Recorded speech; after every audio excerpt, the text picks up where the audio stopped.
Polisi Kenya mereka sentral masih ada sekali. Amin. Era TV maji catre waktu yo no jeninjra arke waktu yo no jeninjra je catre ini mo lele bakoti kalau no waktu yo itu. Sera bahu pokoknya sodomi sadi lakop sabura afur dia kasih waktu yo musim. Sera bahu pokoknya sodomi sadi lakop sabura afur waktu yo musim kasih. Ani ofi koti si wajin nan adema. Haleluya. Ani wakayo agneke ofi koti si wajini nan adema. Bokonnas sifan kenna. Bokonnas sifan kenna jedhani. Har'a wakayo anafisnif bokonnan of kenna. Amen. Har'a wakayo anafisnif no wajini akka jiru nutti mul'isa. Amen. Karana wakayo me. Hallelujah. Hallelujah. Ya wakayo sikaranna galanni sifaitaw nugutu jirta maqaan kee ulfaatu nu wajjiniin jirta maqaan kee ulfaatu ganamaaf galgala halkaniif guyyaa bonaaf ganna utuu hin jedhin yeroo nu toleef nutti tolles yeroo nu sitti hin siqnes ati yeroo hundumaa nu wajjiniin jirta maqaan kee ulfaatu har'ammoo akka nu wajjiniin jirtu nu yaadachiisu barbaadde galanni sifaitaw gooftaa nutti dubbadhu sibraa taanaan yaa waaqayyo jaalala kee taanaan yaa waaqayyo ayyaana kee irraa taanaan yaa waaqayyo sagalee tokkotu nama ga'a maqaa Yesuus Kiristoosiin sagalee iddoo tokko iddoo isa olaanaatti nuuf ergi sagalee yaa waaqayyo nu guddisu nuuf ergi addabaa garbicha kee gargaaru obboloottan koo gurra isaaniif laphee hubataa isaaniif kenni akkasuma obboloottan keenya dugda duubaan dhufaa jiran maqaa Yesuus Kiristoosiin isaanii wajjiniin ta'e qilleensi kun maqaa Yesuus Kiristoos dabarsee sitti laalla gooftaa afur qulqullu sitti laalla jireenya keenya dhuunfadhu haasaa keenya dhuunfadhu lallaba keenya dhuunfadhu waaqeffannaa keenya dhuunfadhu maqaa Yesuus Kiristoos kana waan gootuuf galanni siif haa ta'u. Ameen.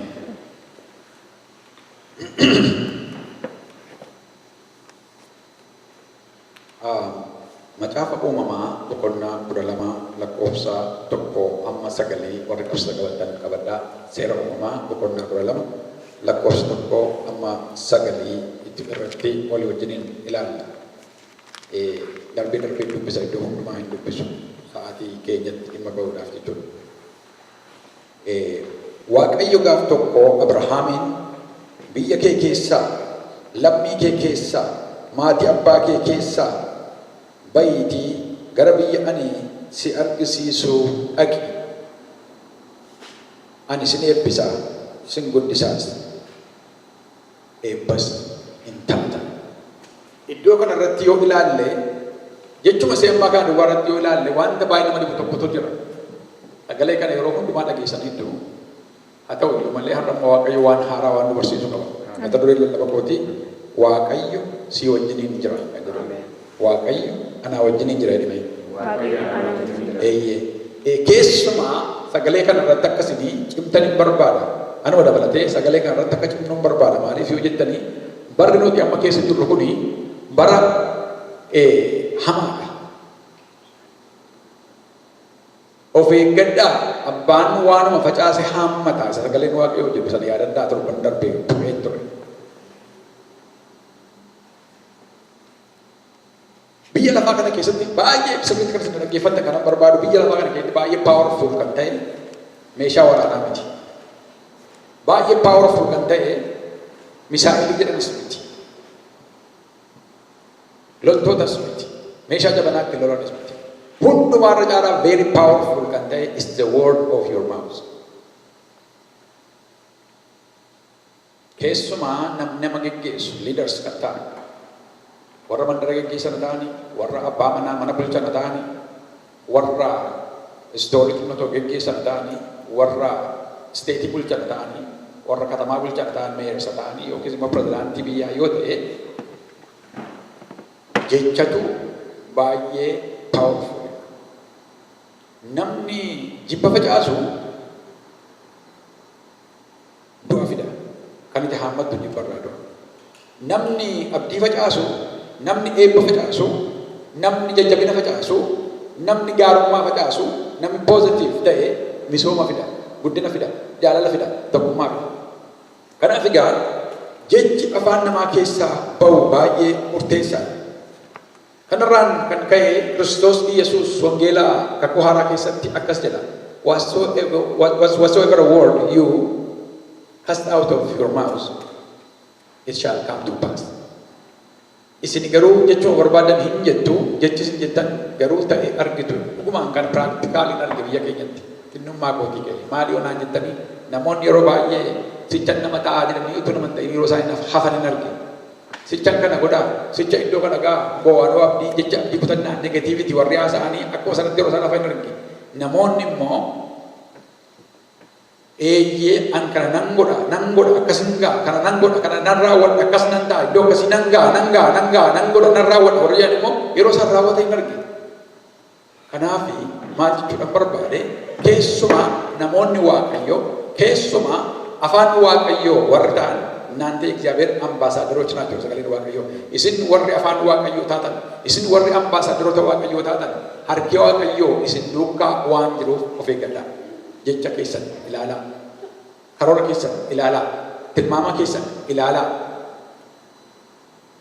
maalummaa keessan madaalaati ilaalaa. Fakkeenyaaf harki waaqayyo kan isin duukaa jiruu fi waaqayyo waan isin duukaa jiruuf amma torban darbee tokko kadhadhuu afur qulqulluu waan tokko nutti dubbata ture. Innis maanni gara kootti iyyi isa jedhutti waan dubbisuuni waa'ee isaa utuuni taa'ee keessa koo keessa deddeebi'ee deebi'u keessa kootti gara kootti iyyuu isin barbaachisu naan jedhe waaqayyo. Wangeelaa wajjin waliin mormuun jedhe naan yoo natti haaste waan dhagaa maa innaan si bokkee jira haalelooyaa si wajjin nan jira waaqayyo si wajjin jira naan wanti hin goone jiru wanti irraa waan jiru iddoo keessatti itti galanni waaqayyoo fayyadamu kana hundumaan ta'a. Gaaffiin isaa garuu eeyyee waaqayyo si wajjin jira ati immoo waaqayyo wajjin jirta. Eeyyee waaqayyo yeroo hundumaa si wajjin jira ati immoo waaqayyo wajjin jirta. Gaaffii kana kan deebisu abdii shanan tokko qabaa achi keessaa garuu sa'aatii yerootiif kan ka'e abdii tokkoof lama duwwaa laalla. Lafa nama sila dubbisa irratti Abrahaamiin maal jedhee wanta baay'ee maqaa dhaheetu qe'ee abbaa kee keessaa sanyii kee keessaa biyyatti dhalattee guddatte keessaa kosii kee keessaa mandaraa kee keessaa saba kee keessaa maal keessaa maal ta'e maal taataati sin eebbisaati diri waayuu gara dhumarratti yoo ilaaltan ati mataan kan kee eebba taataa jedhanii ilaaka jedhan. Ani sin eebbisa, sin guddisa, eebbas in taata. In eebbifamtaa duwwaa miti ati mataan kan keeyyuu eebbuma sana taata. Al tokko komedii tokko ilaalan ture. Lafa kaastamii boombii warra sakattaan dabarsan. Gurbichi ishee meeshaa namatti qabanii maanuwaalii nama sakattaan itti jetti yoo ditekti goote. Akkasitti qaqqabnaan inni iyya jaaketti kee baasee. Ammas piipiipiitti. Kana deeraa kee baase, kana deeraa sin baase. Qomee ishee jalaa tafe. Ammas ni iddoon ishee baase, hin baase. Confused ta'e namni kun caammaa kee baase, hin baase. Surree tafe. Ammas ni iddoon jatti. Surree sin baase. Paantii waan tafe namichi. Kana wal'aade. Namicha nan ammayyuu boombichi ni yaa'edhe. Ammaaleen godha dheeraa waa qabadhee jiru paantii kee baase. Qullaa ka'ee dhaabbate namichi. Ammayyuu ni yaa'atti. Hin dabartu jedhee maa innaan boombichi suma dheeri. Sumatu boombiidha. Boombii baattee erga hin taane. Suma mataan keetu boombiidha. Ati boombii eegna itti waan ta'eef hin dabartu. Maal jechuun barbaade sin eebbisaa hin eebbifamtaa is totally different from ati mataan kan kee eebba sana taata. Gaafa eebba taatu ati haasaan keessaa eebba tokko qaba. Eebba jechuun wanti ati hojjettu eebbifamaadha. Lafti ati hojjettu eebbifamaadha. Manni ati dhuttu eebbifamaadha. Namoota ati harka qabdu eebbifamoodha. Namoota ati waamtu eebbifamoodha. Akkuma kanarratti ifni gaafa ifu kana ari'u ati lafa abaarsi jiru eebbaan haalelooyaa iddoo buusaa deemta. Lafa fiixa bahiinsi dhabame cingafa lafa namaa rifaatiin jedhamu jiru ati eebba iddoo ripilees gochaa deemta jechuudha. Yoo maal taate yoo waaqayyo si wajjin jiraate. Waaqayyo si wajjin jiraachuu irra caalaa garuu ati immoo waaqayyo wajjin yoo jiraatte. Ameen. Mee lakkoofsa afur gad bu'ee dubbisa. Gara afurtoonni dhaqan duratti warra si eebbisan eega eebba hin taata'een booddee warra si eebbisan nan eebbisa. Warra si salphisan nan abaara. Qomoo biyya lafaa hundaa sababii keetiif hin eebbifamu jedheen. Kana irratti Abrahaam akkuma Waaqayyo isatti dubbate ka'ee adeeme. That is my point. Waaqayyo lakkoofsa 7 Waaqayyo yommuu Abrahaamitti mul'ate ani biyya kana sanyii keetiif nan kenna jedheen. Lakkoofsa 4 irra jiran nan barbaade. Abrahaamis amma Waaqayyo Abrahaamitti dubbachuu isaa utuu hin taane har'a kan nuti ilaallu Abrahaam sagalee Waaqayyoo dhaga'ee hojiirra oolchuu isaati. Amma gahaa kan ammeef gara keenyatti Waaqayyo hinuma nutti dubbata. Ergaadhaan Waaqayyo sitti dubbate, lallabaan Waaqayyo sitti dubbate, kadhannaadhaan Waaqayyo sitti dubbate, abjuu keetiin Waaqayyo sitti dubbate, faarfannaan Waaqayyo sitti dubbate, karaa kadhannaa Waaqayyo sitti dubbate. Ati Waaqayyo hin dhageessu taanaan jijjiiramni jiramoo hin jiru? Hin jiru. Kanaaf sagalee Waaqayyoo maal jedhaa? Yaa lafaa dubbii Waaqayyoo dhaga'i.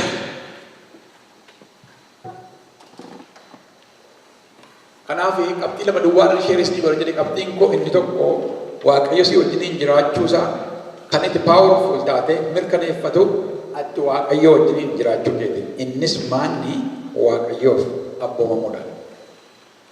Write this down. Waaqayyoof abboomamu.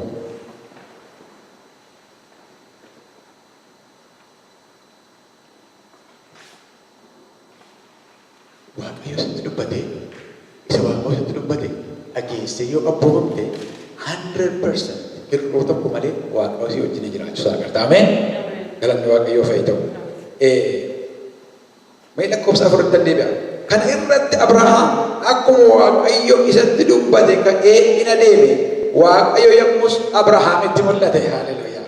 Ilaala sila bayi kan jedhu sagalee waan dubbate Waaqayyo Abrahaam biyya kee keessaa bayi sin eebbisa.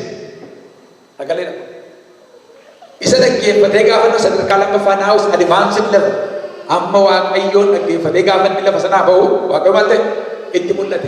Har'a maaliif kana haasa'aa jira yoo jirtan ilaaltanii ana mataa koo dabalatee qe'ee abbaa kee keessaa bahi, kosii kee keessaa bahi, mandara kee keessaa bahi, saba sana keessaa bahi, wanta amaleeffatte keessaa bahi. Get out of your comfort zone jechaadha galee Waaqayyo. Har'a maaltu comfort zone inni ta'e laata Waaqayyo irraa wajjin kan nu fageesse. Isa kaanitti namoonni jireenya isaanii keessatti kan baay'ee nama rakkisu maal beektu? Al tokko namni tokko nama waa'ee nama tokko utuu dubbannu waa'ee nama lamaa dubbachaa nama lama ta'u.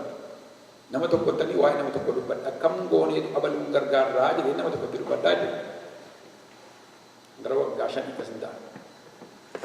Dhaggeeffachuu dandeenye. Waa'ee abaluutti naan deebisaan qaba naan ittiin dubbatin naan jedhe maaliin jedhee gatiin qabu naan jedhe. Maal jechuu keetiin jedhee ati kiristaana miti akkamitti akka jittariin naan haayi. Kiristaanas taate waan barbaadde maan ta'ini inni gatiin qabu. Maaliif innaan yoo waan barbaadde itti himtee si dhaga'an jiru naan. Demoralize na jiru. Nanna'e maal jechuudhaaf kan gaafa fakkeenya kana kaasee mee imagine Waaqayyo sitti dubbatee ati dhageessu aanaan sitti maal waa'ee Waaqayyoo inni isin mataanaan keessa mee nama lama fudhadhaa nama tokko dhuftanii gaafa itti dubbattanii waama sitti dubbattan fudhata nama tokko fudhatanii gaafa itti dubbattan sitti kolfa gara kam dhattu wana booda gara sis dhagaa godhattu bishaan lafarra yaa'u yoo ilaaltanii bishaanni iddoo ol ka'aadhaa gara gadi fagootti gara gadi jal'aatti lafa jannatitti bishaan yaa'aa deemamti warra walloorraa waan tokko hin bare bishaan maal godhan beektu isaan gajallaadhaa gaarratti ol baasanii bishaan rakkini waan baay'ee nama barsa waan ta'eef bara dhufanii gara biyya keenyaa qubatanii gojjallaa sanaatu bishaan gara gaarraatti ol fidu attamitti fidu beektu lebeliima bishaan jiru sanatu irra xinnoosee gadi qotu akkasumatti naannessaniitu bishaan gajallaadhaa gara walitti ol fidu maal jechuun barbaade the more ati Waaqayyoof gadi jette the more Waaqayyo gadi siif jedha ameen. The more ati Waaqayyoon dhaggeeffatte, the more Waaqayyo si dubbata. The more ati Waaqayyoof abboomatte, Waaqayyo sadarkaa tokko sadarkaa sattaatti. Sadarkaa taanu isa ittaatti si mutaadhe. Kanaaf egaa Waaqayyo sin guddisa, sin eebbisa sin jedhee eebba kee guddina kee arguu kanatti dadhabde yoo jiraate har'a maqaa Waaqayyo Waaqa jiraataatiin sitti himaa Waaqayyoof abboomame. Har'a qe'ee Abrahaam keessaa baay'ee isin Waaqayyotti akka Waaqayyo itti dubbate iddoo hin geenyeef raajotaan Waaqayyo itti dubbate akka iddoo hin geenyeef maaltu si qabee jira ta'a. Adaraan bulleessa Waaqayyoon dhaga'i. Adaraa poliistii Waaqayyoon nagaa. Adaraa mee Waaqayyoon nageenya. Inni lammataa Waaqayyoon barbaadachuu.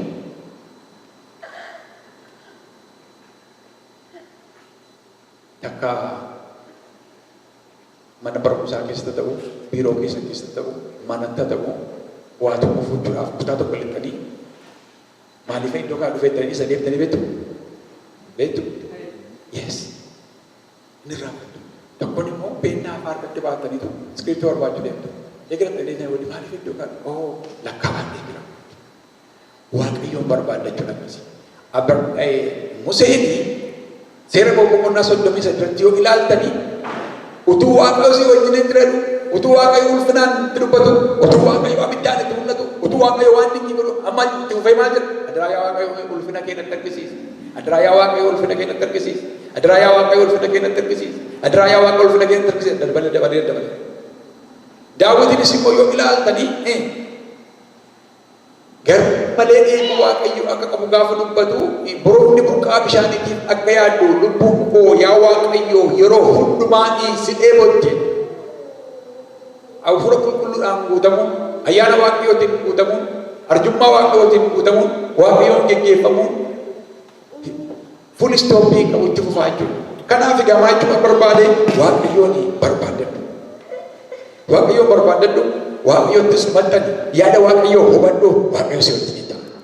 Waaqayyoon barbaadadhu. Yaada Waaqayyoo hubadhu. Waaqayyoon hawwi eeguu isaa qabaadhu. Waaqayyo piraaktikaalii si wajjin ta'uu isaa namoonni naannaa kee jiran sirraa argu. Jireenya kee irraa argu. Adeemsa kee irraa argu. Guddina kee irraa argu. Eebba kee irraa argu. Namni si goyyoomsu. Dhabiinsi si goyyoomsu. Du'aaf jireenyi si goyyoomsu. Bitaa keetti namni danda'a. Mirga keetti namni danda'a. Namni dhufee naannaa keetti dhukaasa banee nama bukkeetti ajjeesuu hin danda'a. Ati garuu dhuguman siin jedha wanti tokko sitti himu kanaaf sagalee Waaqayyoo ka jedha. Bitaa keetti kumi tokko mirga keetti kumi kudhan hin kufu. Ati garuu mashakkootee isarraa hin adeemta sagalee Waaqayyoo. Yoo maal ta'e yoo Waaqayyoon barbaadan. Attamitti Waaqayyoon barbaadan laata? Inni jalqabaa silaatti yoon sabraa isni godhee Waaqayyoon barbaadachuun Waaqayyo isa inni dubbate dhageenyee hojiirra oolchudha. Kanaaf sagalee Waaqayyoo Yaaqoob irratti maal jedhaa? Dhageessuu duwwaa miti gootuu dubbichaa ta'aa malee. Warra dhaga'uu duwwaadhaan of guyyoomsan hin ta'inaa hojiirra oolchaa malee. Isa kaanitti har'a qe'ee Abrahaam kan ta'e hojii isaati. Isa kaanitti qe'ee Abrahaam kan ta'e horii isaati. Isa kaanitti qe'ee Abrahaam kan ta'e wanta inni biyya lafaa irratti amaleeffatee irraa of kutoo dhabisu jiraata. Balleessa obboleetti hoo kana hundumaa irraa yoo kutte garuu Waaqayyo haala si galfachiisa. Inni si wajjin jira waan ta'eef.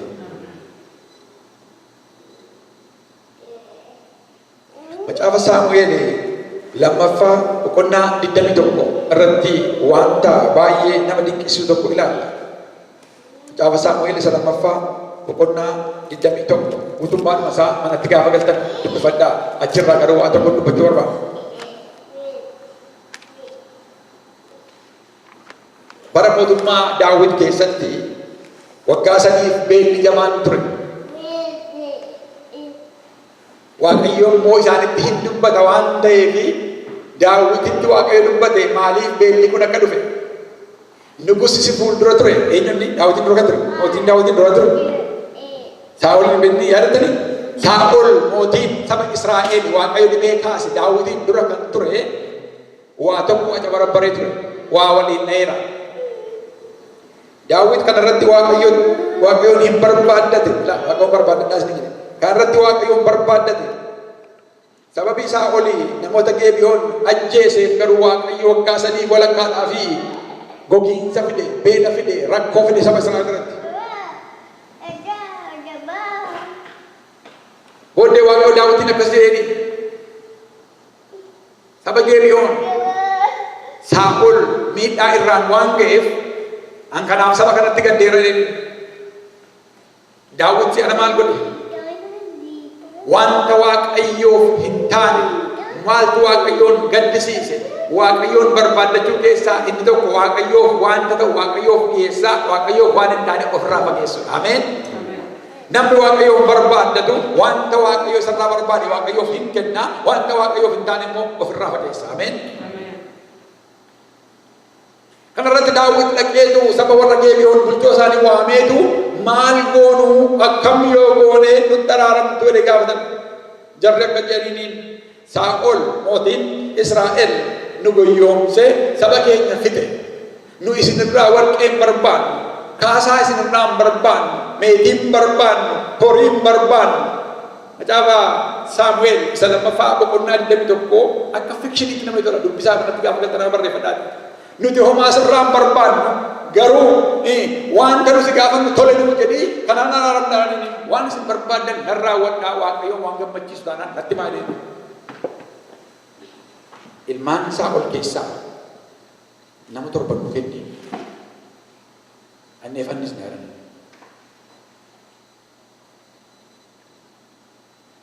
Dubartiin deebiin daawwiti lakkaa'ee ilmaan Saa'ol itti kenne. Yaadattoo ta'e utuu kun hin ta'in duratti Saa'oliif mucaan Saa'ol Naataan lola irratti du'aniiru. Fuudhee kenneef. Jarri kun fuula Waaqaa duratti saba Israa'el fuudhanii ilmaan sanyii Saa'ol keessaa nama 7 fuudhanii fannisan. Yeroos Waaqayyo isaanii araarame. Wanta baay'ee nama gaddisiisu irraas nutti himu. Nuti warqee sirraan barbaannu, horii sirraan barbaannu garuu mucaa keenya fannisaa oolu mucaa keenya laata. Daawwit garuu Waaqayyoon barbaachuu irra kan ta'e wanta baay'ee namatti ulfaatu humnaa ol kan ta'e saba isaa keessaa nama 7 fuudhee itti kenne. Immediately Waaqayyo isaan dhabame. Immediately bokkaan roobe. Immediately haalli hin jijjiirame. Kun immoo maal irratti ta'e seenaa isaa booda dubbifachuu hin dandeessu. Saa'olii saba Geebiyoonii isinitti hin bu'u jedhee waadaa seeneefiitu deebi'ee jala deebi'ee goyyoomsee immoo ajjeeseef. Kana immoo Waaqayyo hin gadde. Ani garuu poointiin koo asirraa maanni wanti si mararu wanti baay'ee si tolu Waaqayyo irra sirra caalu hin jiraatin. Ameen. Wanti Waaqayyo irra si caalu hin jiraatin. Waaqayyoon barbaadachuu namni sitti dhufa. Kan Waaqayyoof kennu. Yeroo Waaqayyoof kennu. Sabbata Waaqayyoof kennu. Kurnaffaa Waaqayyoof kennu kee miti. Yeroo Waaqayyoof kennu. Waaqayyo si wajjin jiraachuu isaa kallattii ana agarta. Wangeela Maatiyos boqonnaa 21 lakkoofsa 21 yoo dubbifatan Kiristoos Yesuus akkas jedha. Shakkii malee amantiidhaan Waaqayyoon yoo kadhattan waanuma si lafarratti hiitan Waaqayyo irratti si hiikamaan. Wanti si lafarratti hiitan Waaqayyo irratti hiikamaan. Waan barbaadan amantiidhaan garaa guutuu yoo kadhattan Waaqayyo isiniif raawwata. Wanta lama kadhannaa amantii. Kadhannaani kennaa Waaqayyo saba ijoollee isaatiif kenne. Ameen. Mee jedhame kadhannaan kennaadha beektumti. Number 1 gift kennaadha kadhannaan. Kadhannaani kennaa Waaqayyo ijoollee isaatiif kenne. Amantiin immoo inshuraansii Waaqayyo kadhannaan kee akka inni siif deebi'u amantee fudhattu siif kenne. Wal duukaa deemu. Kadhannaan amantii wajjin ta'u.